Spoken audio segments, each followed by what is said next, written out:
जय शनिदेव। आशा करती हूँ शनिदेव की कृपा से आप सब कुशल मंगल होंगे, स्वस्थ होंगे, खुश होंगे और गर्मियों को खूब एंजॉय कर रहे होंगे।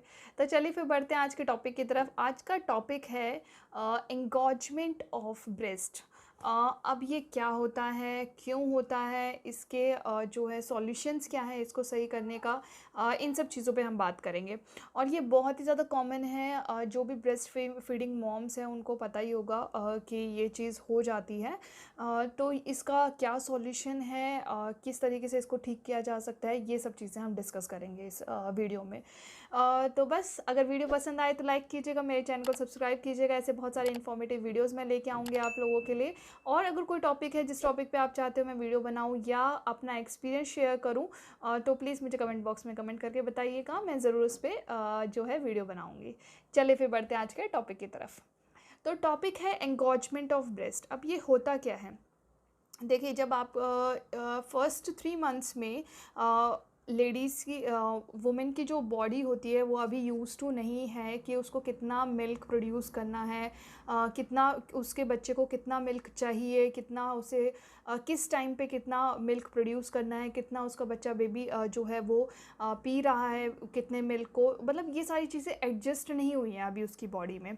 क्योंकि स्टार्टिंग में जो होता है बॉडी भी एडजस्ट कर रही होती है बच्चे के साथ। जब बच्चा फीड लेता है तो उसे समझ आता है कि इतना जो है अब इस टाइम पे इतना मिल्क उसे प्रोड्यूस करना है, मिल्क भेजना है।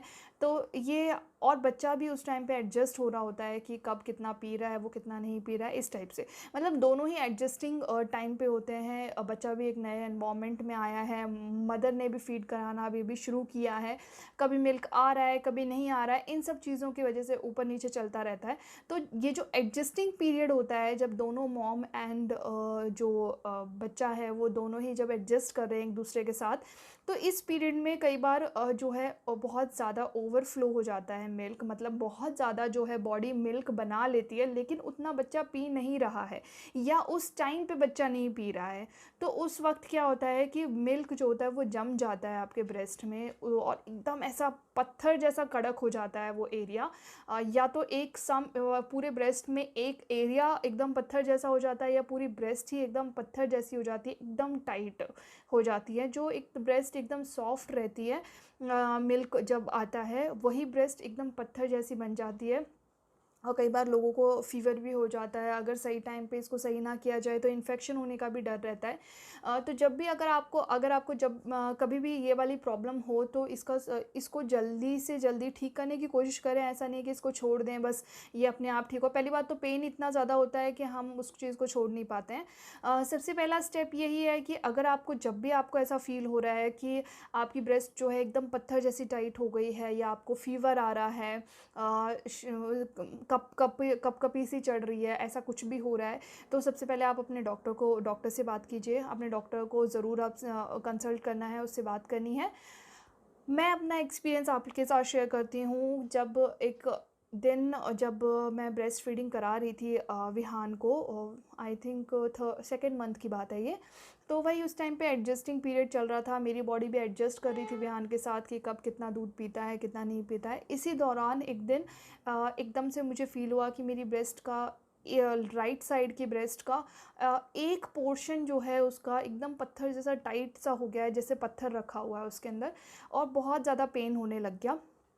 उस टाइम पे मुझे समझ नहीं आया क्योंकि एकदम स्टार्टिंग का टाइम था, पता नहीं था कि ऐसी चीज़ें होती हैं, एंकॉजमेंट नाम की भी कोई चीज़ है ऐसा भी नहीं पता था। तो मैंने पहले तो बहुत मैं परेशान हो गई, बहुत पेन हुआ। मेरी मदर थी उस टाइम पे मेरे साथ, तो उनको भी ज़्यादा कुछ समझ नहीं आया उस टाइम पे। तो मैंने अपने डॉक्टर को फ़ोन किया और डॉक्टर भी उस टाइम पे अवेलेबल नहीं थे। फिर उसके बाद मैंने अपनी तरीके से जो भी हैं, जो भी रिसोर्सेज हैं, सब जगह देखा, सब कुछ किया, जो भी चीज़ें मुझे समझ आई, यूट्यूब वगैरह देखा मैंने। इन सब चीज़ों से जहाँ पे मुझे जो समझ आई चीज़ें, वहाँ पे पानी से सेकने के लिए बोला गया था। तो जो भी किया चीज़ें, ये सब कुछ देखने के बाद मैंने तो उस टाइम पे मैंने क्या किया कि बस पानी गर्म किया और उसको थोड़ा हल्का, मतलब बहुत ज़्यादा भी ना हो और बहुत ज़्यादा कम भी पानी गर्म ना हो। जो क्योंकि ब्रेस्ट की जो स्किन होती है वो बहुत ही ज़्यादा सेंसिटिव होती है, तो वहाँ पे बहुत ज़्यादा गर्म भी मत लगाएँ। और जो बॉटल, जो सेकने वाली बॉटल होती है वो मत लगाएँ, क्योंकि वो एक तो बहुत ही ज़्यादा गर्म होती हैं। और मेरा ऐसा एक्सपीरियंस है कि उसके साथ मुझे ज़्यादा बहुत ज़्यादा जो है रिलीफ़ नहीं मिला। तो मैं पानी बॉयल वाटर लेके आई और एक छोटा टॉवल मैंने लिया, उसको उसमें डिप किया, उसको निचोड़ा और फिर उसको आप अपने ब्रेस्ट पे रखें। 5 मिनट तक रखें उसको, उसके बाद फिर से आप डिप करें, फिर से निचोड़ें और फिर से आप अपने ब्रेस्ट पे रखें। इस तरीके से हाफ़ एन आवर तक आप उसको करते रहें। आप ऐसा मत सोचिए कि बस मैं करते ही वो जो है वो सही हो जाएगा, ऐसा नहीं होता है। तो हाफ़ एन आवर तक आप ऐसे करते रहें। उसके बाद आप हल्का सा ऑयल ले लें। ऑयल लेकर के आप अपने ब्रेस्ट पे थोड़ा थोड़ा सा जो है मसाज कीजिए। जैसे कि आपका ब्रेस्ट है, तो यहाँ पे आपने ऑयल लगा दिया है पूरे में, और उसके बाद ऐसे सर्कुलर वे में, सर्कुलर मोशन में इस तरीके से ऐसे मसाज करते रहें, करते रहें, करते रहें। 10-15 मिनट, 20 मिनट तक ऐसे करके आप मसाज करते रहो, ठीक है। उसके बाद अब आपने मसाज कर लिया है, वो जो अंदर का जो दूध है एकदम टाइट हो गया है, वो थोड़ा सा नरम हो जाता है। उसके बाद आपको क्या करना है, और इस तरीके से ऐसे करके आपको उस जहाँ पे भी आपको टाइट टाइट महसूस हो रहा है, वहाँ से आपको नीचे की तरफ आपको उस मिल्क को लेके आना है। ऐसे करके आप थोड़ा थोड़ा इस तरीके से ऐसे से नीचे लेके आएँ उसको, ठीक है। निप्पल की तरफ, मतलब निप्पल की तरफ आप लेके आएंगे उस मिल्क को। बहुत ही सॉफ्ट हाथों से धीरे धीरे आप उसको करें। पेन हो रहा होगा, इससे बहुत रिलीफ मिलेगा। पहली बात तो जब आप गर्म पानी से सेकेंगे तभी आपको बहुत रिलीफ मिल जाएगा उस पेन में। तो उसके बाद आपको ये सब करना है, एकदम आराम आराम से उसको ऐसे से करते रहो, ठीक है, 20-25 मिनट तक। अब 20-25 मिनट ये कर लिया आपने, आपने पानी से सेक लिया, आपने मसाज कर लिया, आपने 20-25 मिनट जो वो मिल्क है उसको निप्पल की तरफ इस तरीके से मसाज उस पर कर दिया। अब आपको क्या करना है, किसी भी पंप का यूज़ नहीं करना है उस टाइम पे, क्योंकि उस टाइम पे हमारी ब्रेस्ट इतनी ज़्यादा कड़क हो रखी होती है कि अगर आप उस टाइम पे जो है पंप यूज़ करोगे तो आपकी ब्रेस्ट भी डैमेज होगी और आपका निप्पल भी डैमेज होगा और आपको उस चीज़ में शायद आराम भी ना मिले। तो ये आपको पंप यूज़ नहीं करना है, क्योंकि मैंने भी उस टाइम पे पंप यूज़ किया था। मुझे लगा था कि जो भी एक्स्ट्रा मिल्क है मेरे ब्रेस्ट में वो निकल जाएगा, लेकिन ऐसा नहीं होता है। और भी ज़्यादा, और या तो हो सकता है कि पेन ज़्यादा बढ़ जाए, या फिर आपकी ब्रेस्ट या निप्पल जो होती है वो थोड़ी सी डैमेज होने लग जाती है, उसमें क्रैक्स वगैरह भी पड़ सकते हैं। तो पंप मत यूज़ करें उस टाइम पे। बस इसी तरीके से आप उसको मिल्क को जो है निप्पल की तरफ इस तरीके से मसाज करके निप्पल की तरफ लेके जाएं। अब थोड़ी देर 20-25 मिनट ये करने के बाद आप जो है एक्सप्रेस कीजिए थोड़ा सा मिल्क अपने ब्रेस्ट से।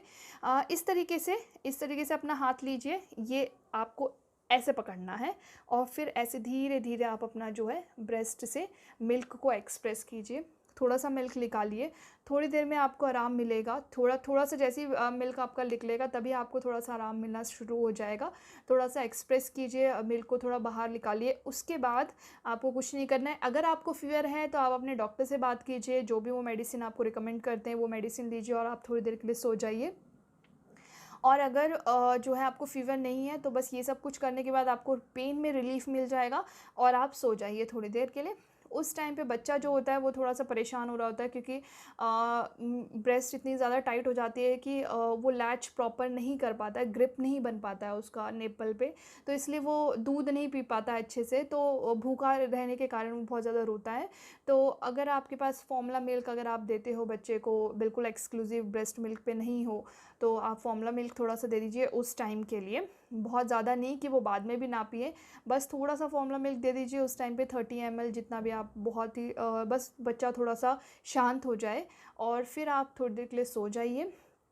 सोने के बाद फिर आप अपने बेबी को फ़ीड कराएँ। जब आप अपने बेबी को फ़ीड कराएँगे तो मोस्ट प्रोबेबली जो है आपको बिल्कुल आराम मिल जाएगा, ये सारे स्टेप्स अगर आप सही से कर रहे हो तो। उसके बाद ये जो चीज़ है एंगॉजमेंट ऑफ ब्रेस्ट जो होता है, जो मिल्क जो है वो जम जाता है, वो सिर्फ़ आपका बेबी ही सही कर सकता है उसको।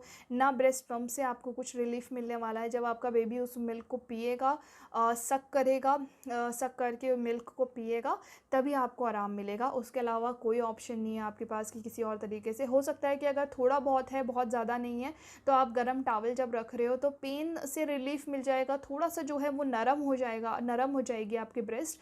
उसके बाद अपने अपने बच्चे अगर उसी टाइम पे जब आपने टॉवल से सेका है, उसी टाइम अगर थोड़ा-सा नरम हो गई है ब्रेस्ट, तो तभी आप अपने बच्चे को फीड करा दीजिए, तभी आराम मिल जाएगा। डिपेंडिंग ऑन द स्टेज कि किस स्टेज पे है आपका एंगॉजमेंट जो है, बहुत ज़्यादा अगर एंगॉजमेंट हो गया है तो थोड़ा टाइम लगता है उसे सही होने में। और ऐसा भी नहीं है कि बहुत लंबा टाइम मिलता है, ज़्यादा से ज़्यादा मेरा एक्सपीरियंस है कि 2 दिन में वो सही हो जाता है। 2 दिन से ज़्यादा मुझे कभी टाइम नहीं मिला। मुझे कई बार ऐसा हो गया है जब से मैंने ब्रेस्ट फीडिंग शुरू की है, तब से 3 टू 4 टाइम्स मुझे ये चीज़ हो चुकी है।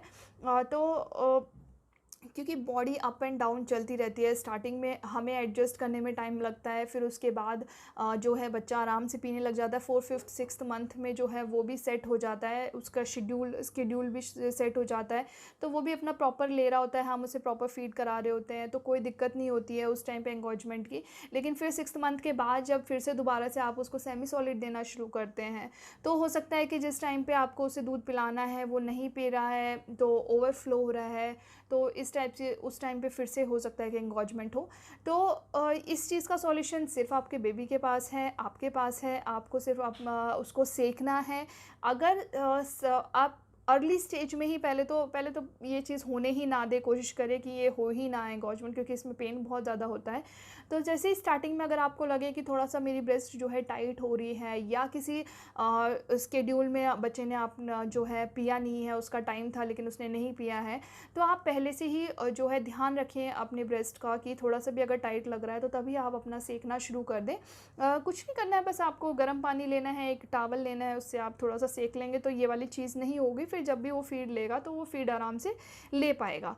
और अगर हो जाता है एंगॉजमेंट, फिर भी इतना सब कुछ ध्यान रखने के बाद भी कई बार हो जाता है, तो आप ध्यान रखें कि ये सारे स्टेप्स आपने करने हैं। और जब आपका एंगॉजमेंट हो गया है, पहली बात तो जब आप फ्रेश ब्रेस्ट फीड करा रहे हैं, ब्रेस्ट फीडिंग टाइम में है, स्पेशली जब एक्सक्लूसिव ब्रेस्ट फीड करा रहे हैं, 6 मंथ का से छोटा बच्चा है जब आपका, तो ब्रेस्ट फीड पे ही रहता है बच्चा, या फिर फॉर्मूला मिल्क, जैसे मेरे साथ है कि मैं ब्रेस्ट फीड और फॉर्मूला दोनों, depending on the flow of my breast milk, मैं उसको दोनों ही देती थी।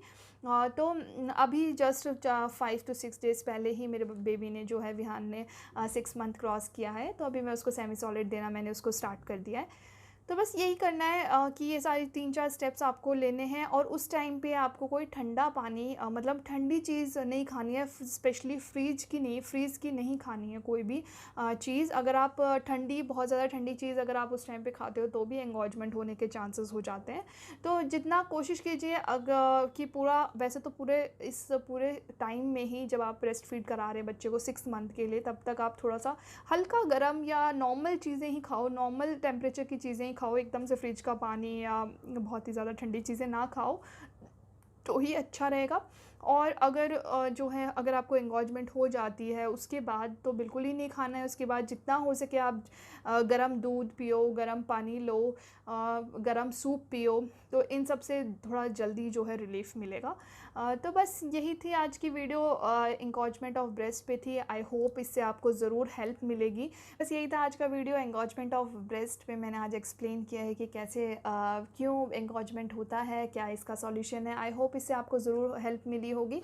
और अगर वीडियो पसंद आया तो लाइक कीजिएगा और मेरे वीडियो को शेयर कीजिएगा, जितनी ज़्यादा मदर्स के साथ आप शेयर कर सकते हैं। और अगर कोई भी टॉपिक है जिस पे आप चाहते हो कि मैं अपना एक्सपीरियंस शेयर करूं या उस पर डिस्कशन करूं, तो प्लीज़ मुझे कमेंट बॉक्स में कमेंट करके बताइएगा। Okay then, bye bye, take care everyone.